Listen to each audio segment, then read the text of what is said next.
West Denver. Sleep deprived and heavily caffeinated. All right, let's do this then. This is the Jeff and Bill Show. I don't agree with that. They don't always agree, but hey, at least they have coffee. Coffee. And each other. I love you, man. God help us. I want to bless him. We need all the help we can get. Now here's Jeff Hunt and Bill Thorpe. The Jeff and Bill Show on News Talk 710 KNUS.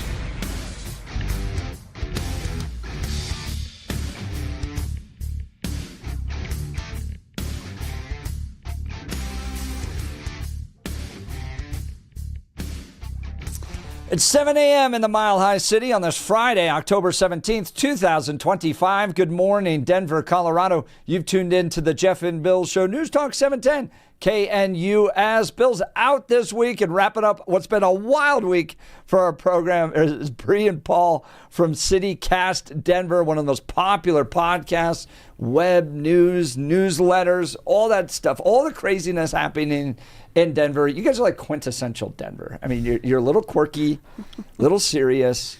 It's Denver. I mean, well done. Bree is Well, quintessential I don't Denver. ski. I don't horseback ride. I don't feel like I am quintessential Denver, but I am from here by the nature of, randomness. My dad was an Army brat. My mom ended up here, so You're a native. I am, and I native, love and it you're here. a transplant. So Yeah, that's a it's good a little bit of both. We try to do a Colorado balance. list.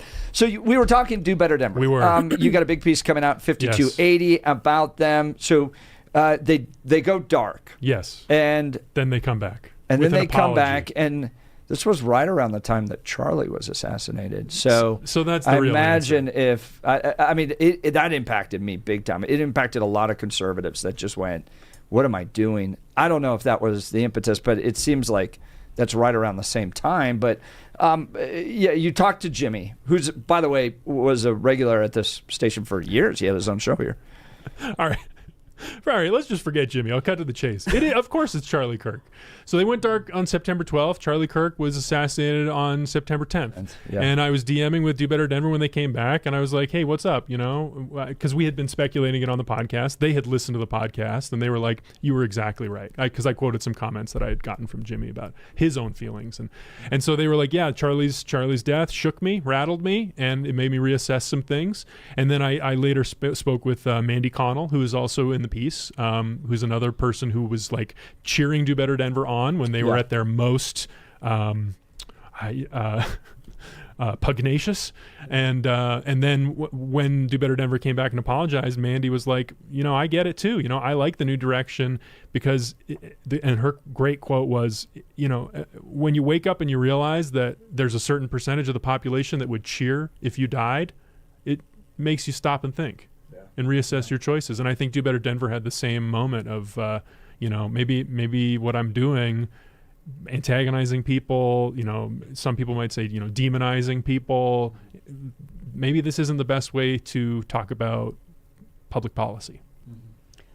And then they came back and they seemed just as active. I don't know. What's your perspective? Well, this is also a funny moment in the piece because I asked them, so explain to me what's different now. You say you don't want to be divisive. What is that going to mean? Are you going to call on the bond issue? They have an opinion. They've been, they have got strong opinions still. But are you still going to call the mayor Meth Camp Mike? Are you still going to call? They call us one of the 7 words you're not supposed to say on the radio. Yes. So I won't. CityCast, you guys. We were given. We had the honor of a mean nickname from Do Better Denver. I love a hater. I mean, it was, Mark, I'm proud of that. I mean, it's nice to have, judge me by my enemies. But, I said, are you still going to call him Meth Camp Mike? They said, no, that was, maybe a little too personal. We were a little harsh to the mayor and the mayor's wife with the Gollum picture, which was incredibly mean and personal in a way that was so unnecessary. And they were like, no, I'm not. I think I'm not going to do the name calling. And then an hour later, they DM me again, and they were like, you know what? Name calling actually has a purpose. It's actually good sometimes. So I'm still going to call people names. But for you, we're going to stop calling you, the mean version of CityCast that they said. Because you Do Better I know, Denver. I know. Oh my gosh, you guys are the best. I thought it was Stop interesting. calling us names. You should get a cookie for that. I mean, I don't know. I mean, this is their journey. I think I don't know. I mean, I'd be interested in your perspective, Jeff, on how people, like the fans of Do Better Denver, have responded to this new direction. To be honest, I'm not that aware of it. Yeah? You were saying you haven't noticed. Meth Camp Mike isn't that derogatory. I mean, there's You don't other think? stuff. Oh, no. Brittany Pedersen's had the If you were going to lunch the with- nickname Heroin Barbie on this station for a long time because she Yeah, wanted that's- the drug injection sites. Yeah. So Safe injection sites. Hell yeah. She doesn't want him anymore. Don't worry about it. Yeah, She's not even on our side anymore, so it's fine. Us radical lefties are like, nah, girl ain't even radical for us. Brittany Pedersen's too conservative Oh, for you 100%, guys? for sure. Oh yeah. my gosh. Yeah, she voted to further criminalize drug use after Yes. that, and it did not work. Statistically, did not change anything. So, yeah, Wow. she's not a it is so interesting to see the division happening within the What's Democrats. your view of this? Of the drug sites? Yeah, or what Bree was just saying. Brittany Pedersen Oh, no, and fentanyl it's a felonization. disaster to have the drug injection sites. In fact, this station went up to Toronto to see what was happening up there and filmed, and it was an absolute disaster. I mean, the amount of people that were just basically overdosing on the side of the street right outside of this place. Criminalize the heck out of it. And treat the cartels like they are terrorist organizations. Drop bombs on them. Go all in. I mean, Drop bombs on them? Oh, 100%. Okay, so look, On you the ready for this? The cartels? Yeah. I was Yes. like, that's not And those getting little caught up in boats, this. those It's little like boats that are coming low-level up. offenders, though, Send that are them up. like they're Okay, like so 50th down the chain. You're not getting the cartel. We went to war, spent we lose 3,000 of our finest fighting the Taliban and Islamists in Afghanistan over the death of 3,000 Americans on 9/11. Okay, we spent $1 billion fighting them. Fentanyl and drugs kill 100,000 a year in this country. Like, go to war against these cartels. 100%. I feel like this is the pitch we heard for the war on drugs like 30 years ago. Yes, and Yeah. I'm a big if fan. It worked, I'm a it big would fan be on the long war on over by drugs. now, but it has not done a single thing. It has gotten worse. Not done a So single thing. why has it not worked? Why Yeah. have we not won the war on drugs? Because that's like saying we're going to win the war on rape. I mean, you're always going to Do you not want to have- go to war on rape? No, I do. And I want to go to war on drugs too. But just because it continues doesn't mean that you've won it entirely. Look what happened in Oregon. Oregon got into this kind of like, we're just going to treat drug use as a health issue and we're going to hope you come in and get some care. And it was such a disaster in Oregon that they've walked back that whole decriminalization effort. So Vic Vell and I hosted this thing on drug use and criminalization and all this stuff. And I said, absolutely put people in jail. And I made everybody in the audience gasp. But then afterwards, a dad came up to me and said, you know, when my son had been arrested, I at least knew that somebody was going to watch over him that night and he wasn't going to overdose that evening. I see incarceration as a compassionate way to treat drug use. 100%. Wow. I don't even know what to say to that. I mean, I think if there was programs in place, I think this is the thing is people are always like, people need to go to treatment. People need to go to treatment and recovery. There isn't that those are not available options for most people. A lot of folks, this stems from things like housing instability. And like I said, like long-term trauma, maybe they don't have family to help with them if they're in their worst moments. And I just have to say again, from helping somebody through heroin addiction and recovery, they could not have done that without the support of their family, and not everybody has that. And now my family member is a vital part of our community he has a kid, he has a family. It's like changed our lives, but part of that was because we were able to help him and he stayed out of jail. So in your case, though, you had a family step in, cared a lot about him. So if nobody has that, right, and is living in a tent, so why drug is jail addicted, the answer? Yeah, because it's an actual form of stepping in. Because what else do you why do? not just housing and some form of most of these folks just need some stability, and it's you think not. So that's all. Just some stability. To start, I think about. I mean, I'm in recovery 19 years from alcohol. A huge reason I was able to do that, I had a soft place to land. I got to go home to my mother's house as a 26-year-old drunk and not have to worry about my bills until I got myself together and started going back to work. And I had a place where I was not being judged and I was being taken care of. Changed my entire trajectory of my life. And I am lucky. A lot of folks I know, especially folks in the throes of addiction or folks that I've lost to addiction, don't have that. And it's really about taking care of people. It's not like jail doesn't take care of people as far as I've ever seen. It's mostly torn families apart. Paul? Oh, man, I mean, I don't know. I mean, I look to Bree for a lot of these things, but my personal experience, like, I guess I'm informed on this by my experience volunteering in a homeless shelter for 3 years. Yeah. You know, and watching the relationship between being unhoused and how that kind of how problems snowball together. Like sometimes I came to this idea of like, it seems to take a whole day to prepare for a night when you're living on the streets.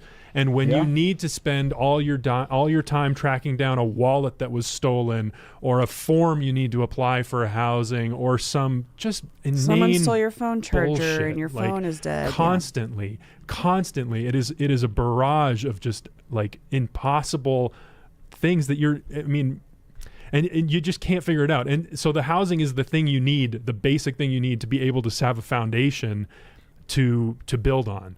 And otherwise, living on the street, you know, that's when people turn to drugs and alcohol.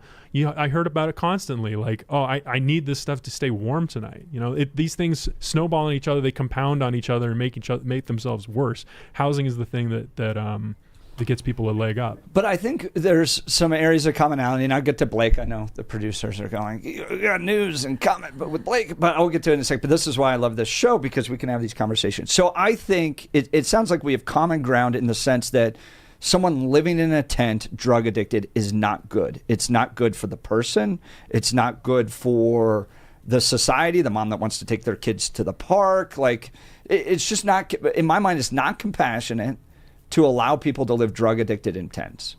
Can we agree on that? I mean, it's not, if there is a better option, sure, but I don't know if folks would say there is a better option right now for them. But so if that's the starting point, then I can understand how, you know, someone that's more progressive could go, housing first. Let's get them off the street, give them housing, okay? My critique of housing first is that I'm not sure there's any real requirement that they stop using drugs. So now we're just providing a home for them to be stoned in, which I don't like. But I think if we can get to a place of agreement where we're like, it's because this is what happened when they shut down the mental health facilities in the 80s, is they went to this community care model. And community care model was nobody cares. And you're going to just end up living in a tent, drug addicted. And that's got to be addressed. If we want to go to housing, I can debate housing versus incarceration, that type of stuff. But if we could just start with the idea that we don't want you living drug addicted in a tent, then I think we can find some common ground to move forward on. Yeah, I mean, I don't know anyone that wouldn't agree with that. Yeah, no one wants as long this. as it's not jail. I think the problem. The Jail thing does not solve things. The thing about housing first is that it's a very popular slogan, but it's much more complicated. It's very complicated. Yeah, because each person has very unique needs and a very unique circumstance. You know, some people are going to have some semblance of a support system in their lives. Some people are going to have advantages other people don't have, or disadvantages. So once you get to like an individual, like maybe the apartment is enough. Maybe they need a little bit more help, you know, getting ready to apply for jobs. Maybe they need a little bit more support finding some support, treatment services or something like that. Like, and that's where it gets hard. And the real problem is much more expensive. Yeah. Bespoke service providing for individual people, like the hardest cases, that's so expensive, and there's never been an appetite to spend enough. Would you be okay with getting to a point where we're creating more mental health facilities? Because you do have some people that are just, they need 24-hour a day mental health services. And I think since we shut those down in the 80s and 90s. But I want to talk about that because do we need to go to a break? Well, we always need to go to a break. I was like, because I have Do you want to go to a longer conversation on this? I Okay, do, we will. Plus, look at that. We got phone lines lighting up here. All right, you are listening to the Jeff and Bill Show. Bree, Paul, CityCast Denver, live in studio. Let's get to news and comment with Blake Olson. Blake Olson. Blake Olson, news and comment. Just like you were saying. Hey, good morning. TGIF 42 and clear. Beautiful. Expecting a high of 66 today. News sponsored by Pastor Camp Heating and Air Conditioning at 303-777-1234 to learn more about special savings opportunities on Lennox equipment. Our top story, Ukrainian President Zelensky expected to ask for American missiles when he meets with DJT today. Zelensky will be at the White House to discuss the possibility of receiving Tomahawk missiles as part of the ongoing effort to end the Russia-Ukraine war. They're also expected to discuss Trump's recent call with Putin. Just indicted by a grand jury in Maryland. Do you have a reaction to that? I didn't know that. You told me for the first time, but I think he's, a bad person.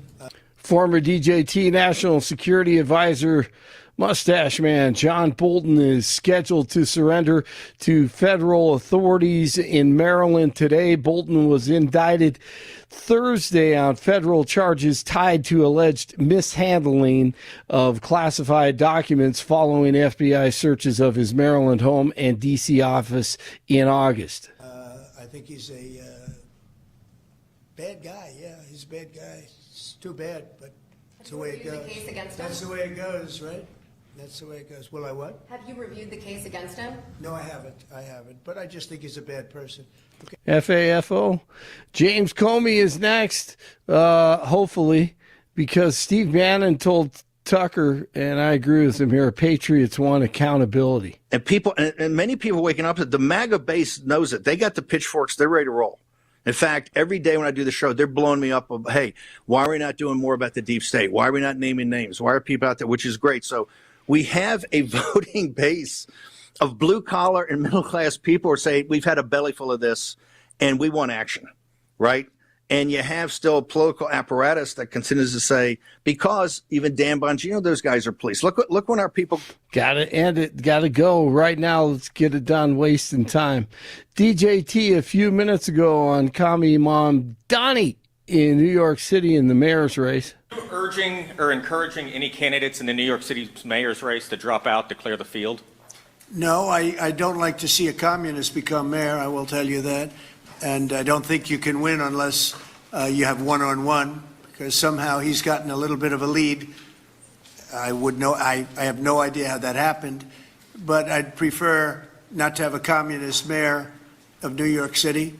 And, that's what he is based on his policy, if you look at his statements in the past. So I would like to see two people drop out and have it be one-on-one. And I think that's a race that could be won. Yeah. The government remains partially shut down for the 17th straight day as the impasse drags on. U.S. Senate employees will not receive another paycheck until things reopen. It's all designed so the chaos creators will be all fired up tomorrow when the globalists hand them their signs at the No King's Day across the country. I think like 2,500 locations. Crazy. A gym owner in Aspen says a pair of black bears broke into his business late Tuesday night. Ajax Fitness owner David Mills says surveillance video showed the bears pulling open a door to get in. Hey, let's go see what's in there. And then once inside, the bears went after protein shakes and protein mix. All of our coffee pods, ate all of our protein powders, supplements, creatine. Like it got into everything and just kind of went to town. Colorado Parks and Wildlife says that the bears are trying to consume as many calories as they can for the winter. An electric bear doormat was installed at the gym.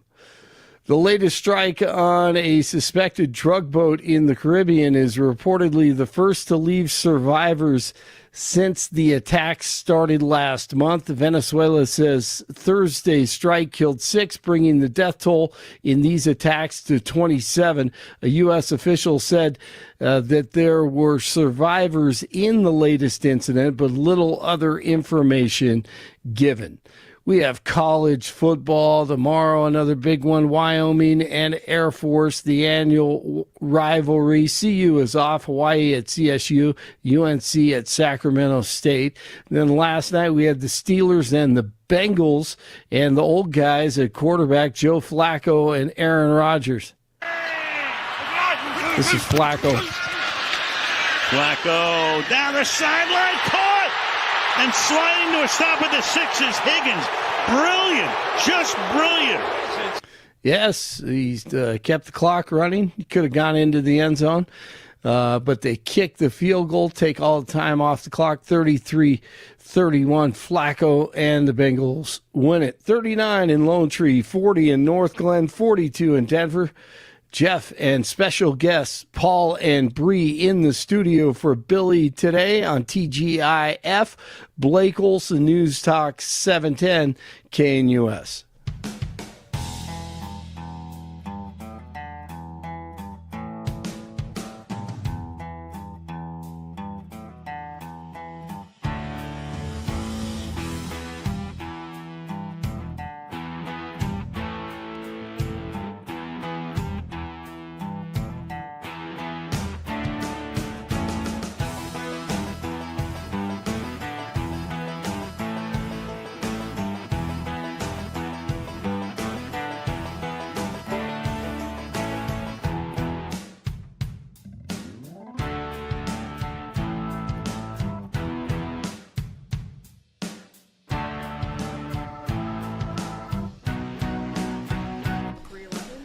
Welcome back to the Jeff and Bill Show. Billy's out today, live in studio with me, Bree and Paul from CityCast Denver. Man, the conversations are great. Friday, we're taking you into the weekend with a lot of good conversations. Let's go to the phone lines.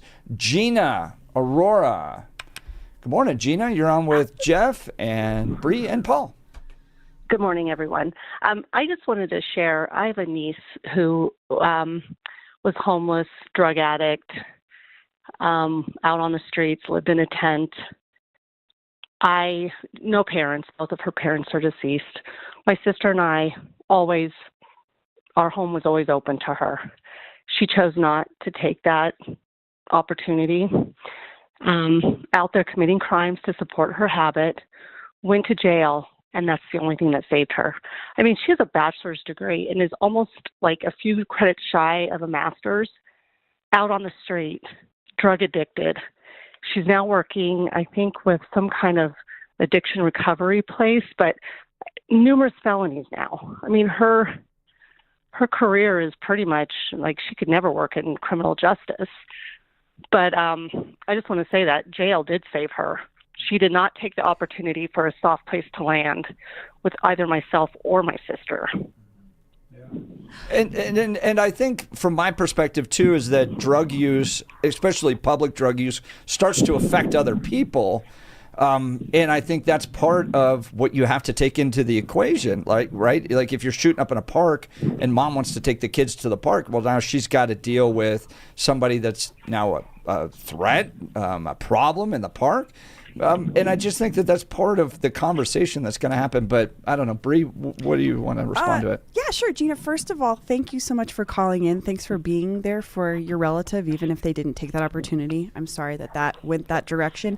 I do have to say, I mean, I'm glad that she got help. It is interesting to me, though, that because of jail, she cannot actually now function in civil society, even though she has a master's degree, which says something to me about how criminal justice actually affects folks in the long term. So I understand how it helped her get out of that, but also now she's forever a criminal. And she made those decisions for herself. For sure, she made those decisions for herself. But I struggle to see how jail was really the only thing that helped her if in the end of it, she can't get out of things because she's been in jail. Well, maybe someday she can get it expunged. But, I mean, she did commit the crimes, and she she needs to own up to that and face the consequences. And she's living it every day, so I think she is. I mean, do you guys think that we have... so I studied homelessness in seminary, similar to the way you volunteered in a homeless shelter. So I've been a part of it, and it's changed, right? So 50s and 60s, it was generally a rescue mission, a hot and a cot. It was a place where you were temporarily in a rough time. But granted, back then, it was alcohol, not necessarily drugs, the same way that we're dealing with it today. But do you guys think that we've created a society where people can choose to live homeless? Like, I've run into this issue because we've hosted Step Denver here before that, some people just don't want a lifestyle where they have to deal with the consequences of their decision. They get to just kind of live out on the street, pursue what they want. They don't have to show up anywhere on time. They don't have to care for anybody. They're just kind of living a life free of those consequences.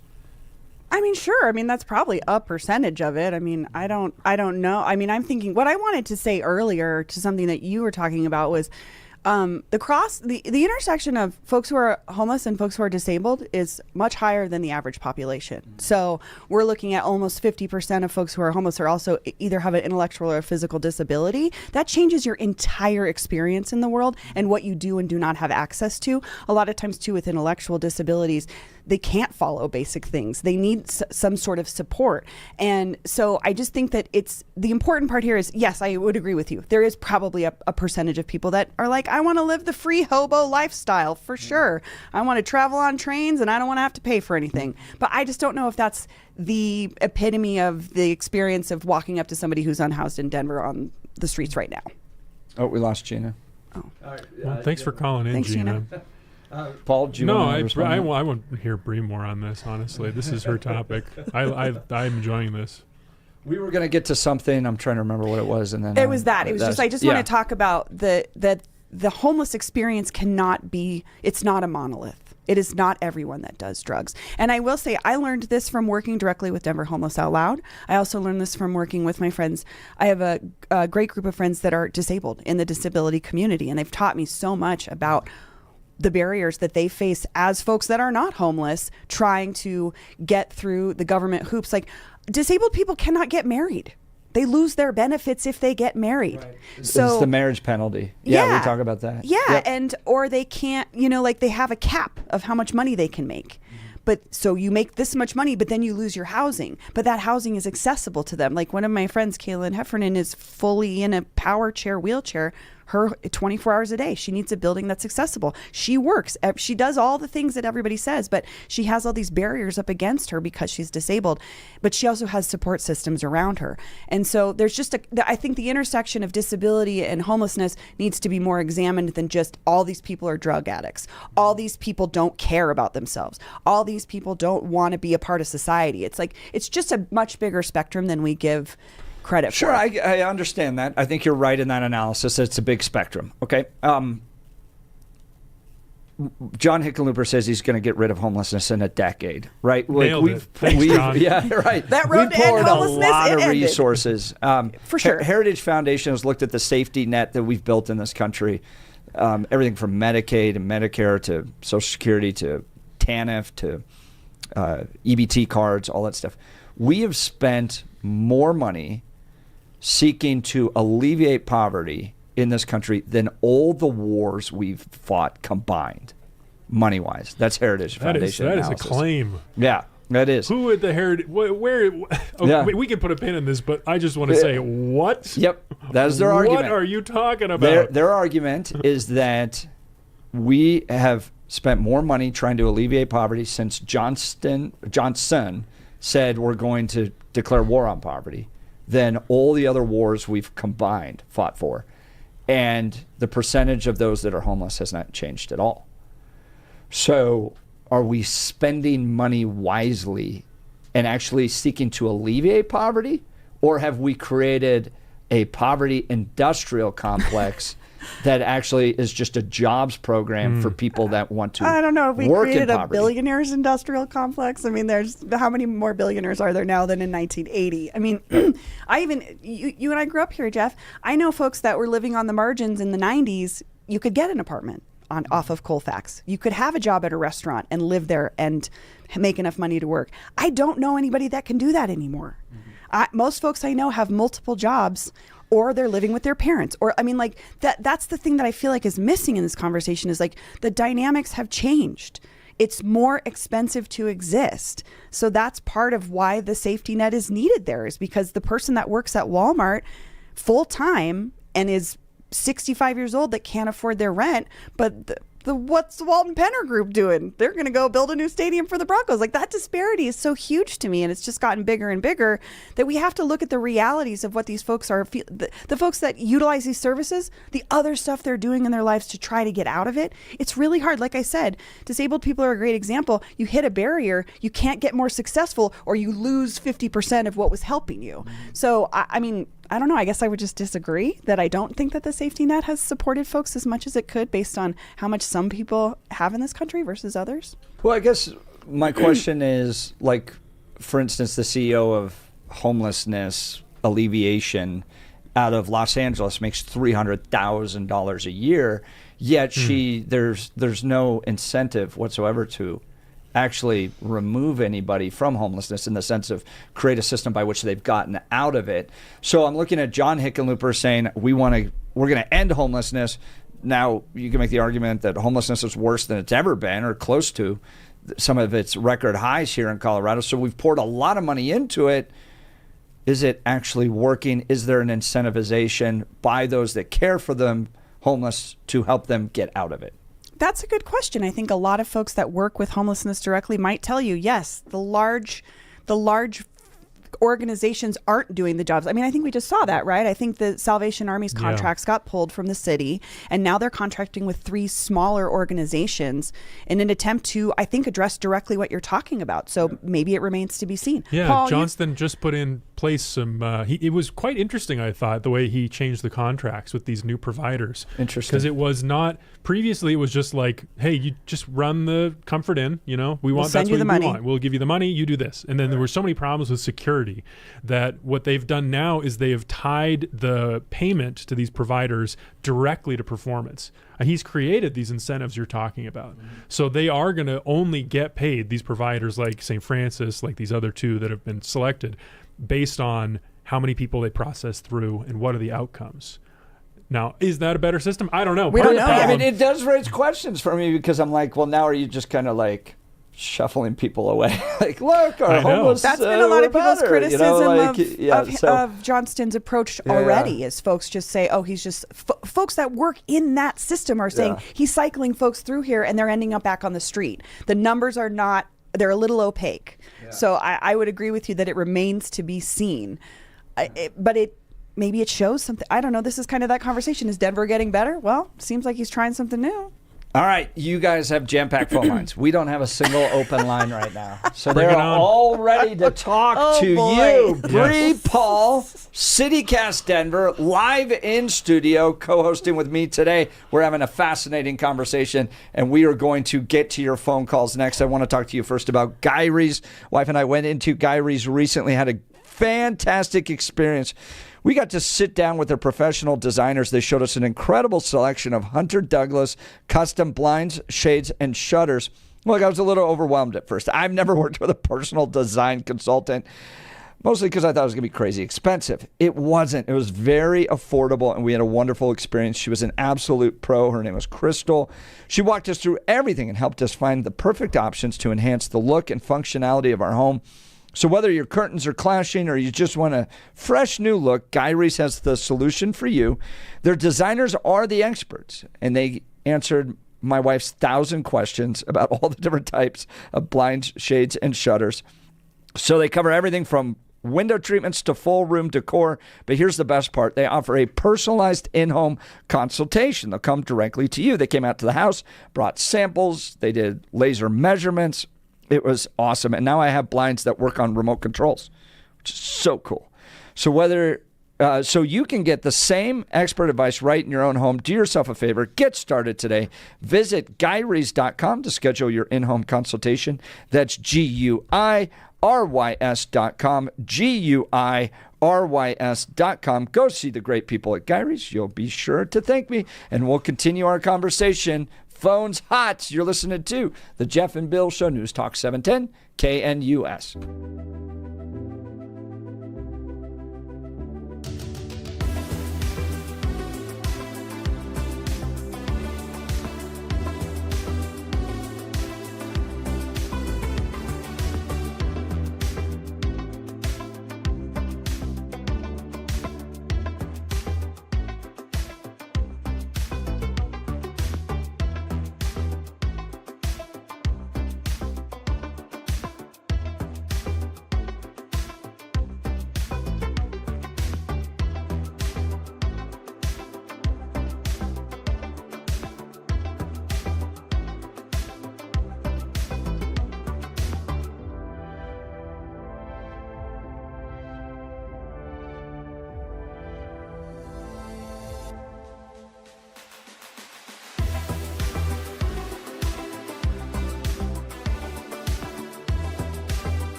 Welcome back to the Jeff and Bill Show. Live in studios, Bree and Paul with CityCast Denver. Now, you claim the progressive mantle. Are you more of an independent? Are you progressive? Are you Paul does I'm not a journalist. like a He's mantle. a journalist. Yeah, my thing is I'm pursuing the truth in service of the community. That's my I mission. like that. I appreciate that. What I'm I old don't school. like is when people are like, I'm a journalist, but really they're just progressive activists. I'm like, just embrace it. Be Or a progressive activist. like Do Better Denver, they call themselves a journalist, but they also call the mayor Meth Camp Mike. Yeah, I wouldn't put them in the journalist category either. I think they're maybe citizen journalists, but I'm not even sure that's I fair. hate that term. I hate that term, Honestly, too. that makes me sick. Really? I hate it so much. I don't think you need a degree to do journalism. I know a lot of great reporters that don't. But it's such. I mean, what are you producing? I didn't know you were as fired up about this as me. I mean, I don't like to be like, oh, I have a journalism degree. I do, but it doesn't mean what I'm. That's why I do what I do. I just don't think torturing people on Twitter makes you a citizen journalist. I mean, I tortured people on Twitter for years. I get it. But you're an activist.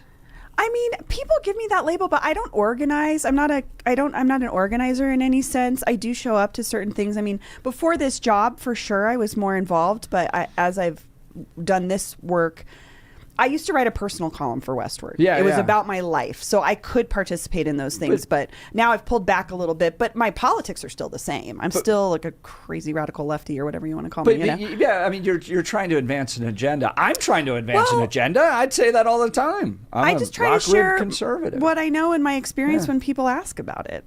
I don't know if I have an agenda as much as like, I don't know. I just care about people. I don't know. I don't know. I don't want to put too much on it because I do definitely represent don't the show. care about You know, people at all. So let's go to the phone lines. Jeff in Golden. Good morning, Jeff. You're on with Paul, Bree, and Jeff Hunt. Good morning. Good morning. Good morning. Good morning. Yes, yes. I'm a native as well. We got a lot of natives right now, right here. That's rare. But I may be a little older. I graduated high school in '93, so I'm more of a Gen X. Like we were the ones, just a little different crowd. But I'll tell you, it's interesting to me. I remember going downtown Denver and doing a report with the old camcorder and a VHS, and I went to go find homeless people. You know what I mean? I was going to go interview a homeless, and I have such vivid memories of that night going down. In 16th Street, you could find a guy, like literally a guy. You know what I mean? And they had like 7 coats on and looked like like a marshmallow man laying there on a park bench type homeless, and that image always stuck with me. I go to college out in Southern California, and I always, at that time, then it was just like very confusing. I was like, because California had a ton of homeless people, but it was a different climate, and to be homeless in Denver, I always thought was just it just didn't make any sense. You know what I mean? It's just too cold. You know what I mean? You're not going to do well sleeping in the streets of Denver. You know what I mean? And man, have we seen this change? You know what I mean? It's just incredible how that whole thing has Jeff, changed. I agree with you on the change. Do you have a question for Paul and Bree? Yeah, well, a lot of it, I wonder on the whole, just that has changed. And a lot of it, like Bree was saying, it's gotten so expensive. And a lot of that, I see that. And, but we've also let people do this or whatever, as far as camping on the streets and everything. But anyway, it's just a long journey there. But the one thing that I did tell your screener on, and I'm a big, I've done work out on the plains and stuff like this and in red states or whatever. And I got to meet some prisons and stuff out there. And it's just interesting to me how maybe red states, and I don't know if there's any truth to this, but maybe prisons and stuff in red states focus more on rehabilitation or trying to turn out a better person. They may keep them in longer, but they literally do have kitchens and like workshops and stuff. And they're learning skills in these jails and prisons. And I see here in Colorado, I have a feeling we try to defund them, and we hate prisons, and so we don't give them a penny, and they're terrible, and the prisons are terrible, and the jails conditions here in blue Colorado, I feel, are probably terrible, to be honest. And I wish Jeff, we could get to an area where they would. I wish we could get to Bree, Paul. Yeah. I've never been inside a prison. I know. I was like, you're making me so curious, Jeff. I got to get in there and see for myself. I always want to do that kind of thing. I need to take a tour. I'm with you, Paul. I don't know much about the carceral system from the inside. So, but I will say, I've never been in prison. It's like I'm speaking from. I actually threw a race out in Kansas, and I got my food for a dirt car race, and Jeff, thank you. So I do think. I don't know about the differences in the prisons, but I can tell you that Douglas County prisons, for instance, 80% of the people in Douglas County prisons or in their jail are not from Douglas County, which is intriguing to me. So I'm like, well, so they're running around Colorado. They just happen to get caught in Douglas County. So you have that dynamic happening. And then you have the PR bonds, the personal reconnaissance bonds. So we're not putting people in jail like we used to because we now have that issue. Do you guys have any comments on the PR bonds? I don't. This is a blind spot for me. I would just say he said that the training and stuff is better in red states. I did visit a hair salon actually on Colfax in New York called R&R Head Labs, and they specifically hire formerly incarcerated people. And they cut hair and they give them a job. And I think that's a huge part of coming out of the system. I think our caller earlier, Gina, brought this up, is like, once you've been in jail, it can make it very hard for you to re-enter society in a way that you want, that you want to be a productive member of society. So I'd be curious to learn more about what Jeff's talking about in terms of red states versus blue states and where that funding goes. I got a story on this. This is a crazy story from my weird life in podcasting. But I used to work on a show called The Confessional with Nadia Boltz-Weber, who would be an excellent guest on the show at some point, Jeff. She's a local Lutheran pastor who got pretty famous for writing a really badass memoir. So she did a podcast where she talked to people about their very worst moments in their life and how they came back from them. And she had met this man who, his name is Chris, and he was a murderer. There's no way to sugarcoat it. He killed a person, and he came on. I had this call with him. He told this story. I was like, you got to be on the podcast. So he told the story of he got into a bad situation, dealing drugs. He had a dispute with someone. It escalated, and he shot someone dead. And he's telling this like 15 years later, dispassionately. And the reason why I was in a position to talk to him is because he went to jail in California, where he had access to a program where he learned how to code. He became a software developer. This guy's making 6 figures now.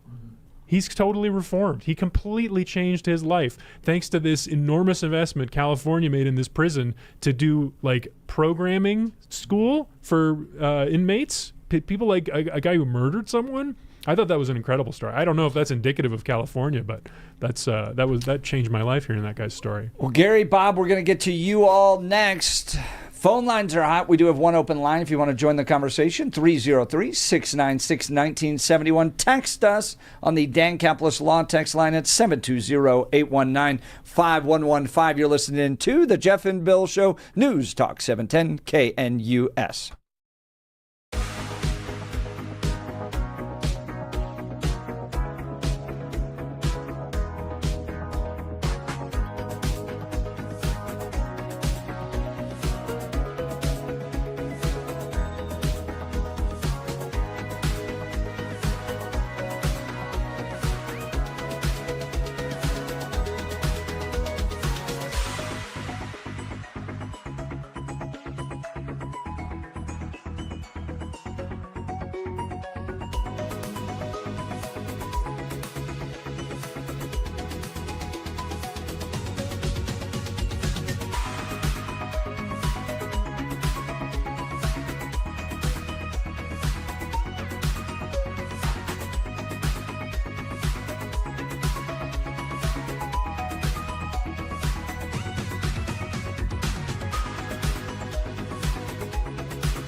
Welcome back to the Jeff and Bill Show. Bill's out this week. He'll be back Monday. Don't worry. Bree and Paul with CityCast Denver, kind enough to sit in studio with me and debate everything from Do Better Denver to the Palestinian-Israeli conflict to homelessness to drug use to all that stuff. We are just covering it all. Let's go to the phone lines. Let's go to Gary in Denver. Good morning, Gary. You're on with Jeff, Paul, and Bree. Good morning, Bree and Paul. I love your podcast. I listen to it frequently. Hey, thanks for listening, Thank Gary. you. Thanks for calling. And, one of the ways anyone can get an idea of what's going on in Denver is to watch the city council meetings and the city council committee meetings. Do you do that? You guys do we watch? Yeah, do you sit down there and listen to that? Sometimes we do. If it's a big issue, we will definitely do that. I mean, I know a lot of folks that do that, not just like for fun, but to see what's actually happening. I think that's a great point. You want to know what's happening at the city level? They're getting to the granular details every day. It's a great point, Yeah, Gary. they recently broadcast all of the budget meetings, and as you probably know, they eliminated, I think, 800 vacancies, and I wanted to get your opinion on this. The best thing that ever happened to Denver, one of the best things, is the downturn in revenue and the cutoff of federal COVID funding, because it's required the city to, trim their budget and cut out the fat. And if you watched any of those meetings, all of the agency heads said, we're not going to be able to reduce, we won't reduce any services, and we cut all these vacancies, which just shows me there was about $200 million of fat in the budget. Ooh, intriguing. I'd love to hear your thoughts, Paul, Bree. I think what is fat and what is muscle is a matter of perspective and opinion. I think for some people, something like the parking magistrate's office looks like fat, but for someone who gets a ticket and wants to dispute it, it sure seems pretty critical. Yeah, there was a lady this week. Someone profiled her. I can't remember, and she was pissed because she couldn't go down there and talk to a real person, and it's because they laid everybody off. And what was that, about 3 people out of 800? I know. Sometimes, it's a whole big city, it's a whole big lot of services. Like maybe they cut the cleanup in your park. That's too bad. But if they cut in the neighborhood over's park, like who cares? This is my neighborhood. I do find it intriguing, though, that Mayor Mike Johnston said he's going to spend $0 on illegal immigrants next year. $0. Oh, did he? This was after they spent $356 million. And Mikey said he was going to go to jail to protect the illegal immigrants. His Tiananmen Square moment. Now we're not spending any money. You think he's kind of come to terms with the fact they ran out of money on that one? No, people stopped coming. Yeah, I 100% believe if there was another influx of people from the border that wanted to come to Denver, that were looking for help, that were ready to be new neighbors and contribute, Mayor Mike's approach has always been, and I'm sure it would continue to be, he's told us many times, got to help people get a leg up, help people reach the opportunities that Denver is so. Money. Every one of those folks that I talked to, and there was one of these shelters for folks new to the city right by my house. They all wanted to work. They were all trying to do anything they could to work. That's what they wanted to do, and so. Yeah, I don't imagine that he would stop funding it if it happens. I thought he learned his lesson. No, I totally disagree. Not only did Mayor Mike not learn the lesson you think he learned, I think Mayor Mike has learned a lesson that all of the Democrats will be looking to next year. Yeah. Because he has figured out a way to take immigration and make it an economic benefit issue. Oh, he did not. Okay, we're going to talk more about this. You're listening to Jeff and Bill, News Talk 710, KNUS.